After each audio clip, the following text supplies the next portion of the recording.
Bienvenue au bulletin d'information à Top News. Bonjour à tous. Au sommaire.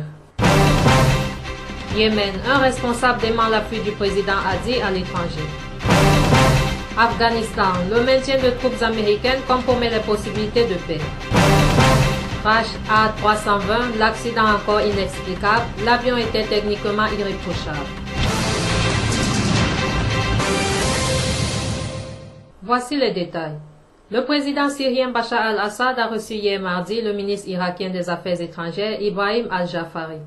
Lors d'une conférence de presse avec son homologue syrien Walid Muallem, M. Jafari, dont la visite à Damas a duré quelques heures, a annoncé avoir rencontré le président Assad. Il a exprimé l'espoir que sa visite augmentera le niveau de coopération entre la Syrie et l'Irak afin de contrer les dangers qui menacent les deux pays frères. Lors de la conférence de presse mardi, M. Muallem a pour sa part souligné que les deux pays se tenaient dans la même tranchée contre le terrorisme. Notre confiance est grande dans les dirigeants irakiens qui ne épargneront aucun effort pour soutenir la Syrie et briser l'embargo qui lui est imposé, a ajouté M. Muallem. Une source militaire a indiqué à l'agence officielle SANA que l'armée arabe syrienne a ciblé les regroupements des terroristes dans la banlieue d'Idlib et liquidé plusieurs d'entre eux à l'est et au sud de la ville, au sud de Kafar, Jalès, à Arab Saïd et à Tal As.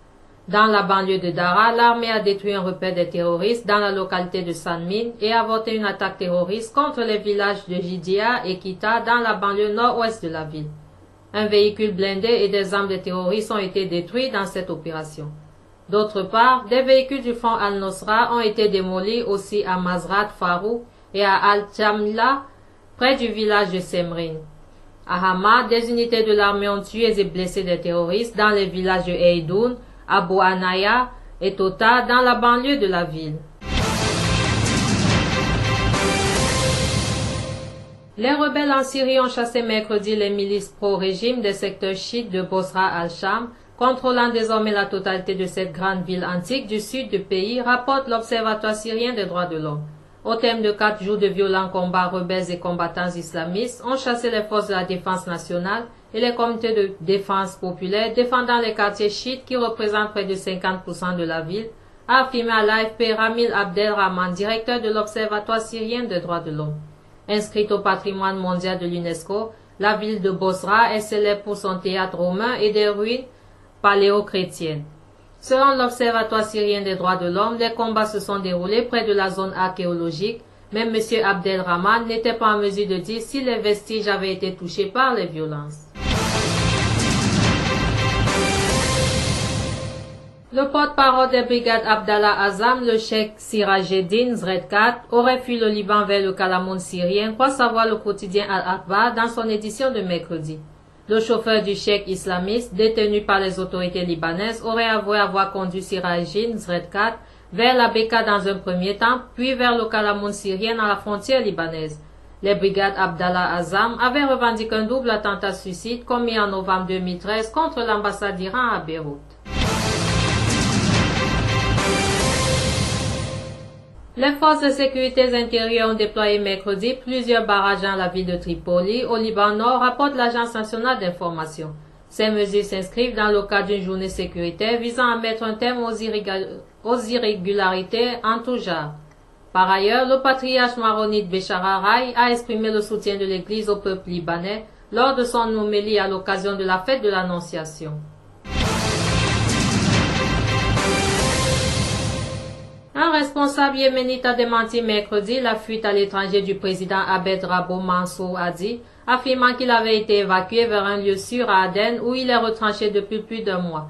Peu auparavant, un membre de la garde présidentielle avait déclaré que M. Hadi avait quitté Aden pour l'étranger alors que des rebelles progressaient vers la grande ville du sud de Yémen.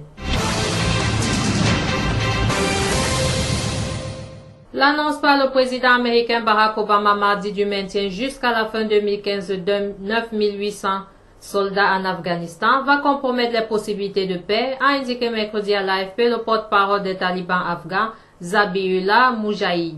L'annonce d'Obama du maintien des troupes en Afghanistan est une réponse au processus de paix. Cela va compromettre toutes les possibilités, a affirmé le porte-parole en réponse au ralentissement annoncé du rythme de retrait des troupes américaines présentes sur le sol afghan. Le patron du groupe aérien Lufthansa Carsten Spohr a annoncé mercredi que l'avion de Germanwings qui s'était écrasé en France mardi était techniquement irréprochable et a qualifié l'accident d'inexplicable. Par ailleurs, un Américain, un Marocain, des Anglais et des Argentins figurent parmi les 150 victimes du crash de l'A320 de la compagnie allemande Germanwings dans les Alpes, a indiqué mercredi le Premier ministre Manuel Valls. Enfin, le président ukrainien Petro Poroshenko a limogé dans la nuit de mardi à mercredi le gouverneur de la région de Dnipropetrovsk, le sulfureux milliardaire Igor Kolomoïski, au cœur d'une possible guerre des oligarques au sein du pouvoir. Les deux hommes se sont rencontrés dans la nuit à la présidence et selon les services du chef de l'État, M. Kolomoïski, 52 ans, a présenté sa démission. Le président a accepté l'offre de démission d'Igor Kolomoïski, nommé en mars 2014 à la tête de la région de Dnipropetrovsk, frontalière des territoires séparatistes pro-russes, selon un communiqué de la présidence ukrainienne. Merci à vous qui nous suivez de Beyrouth et partout ailleurs. Bulletin présenté par Anna et Carmen.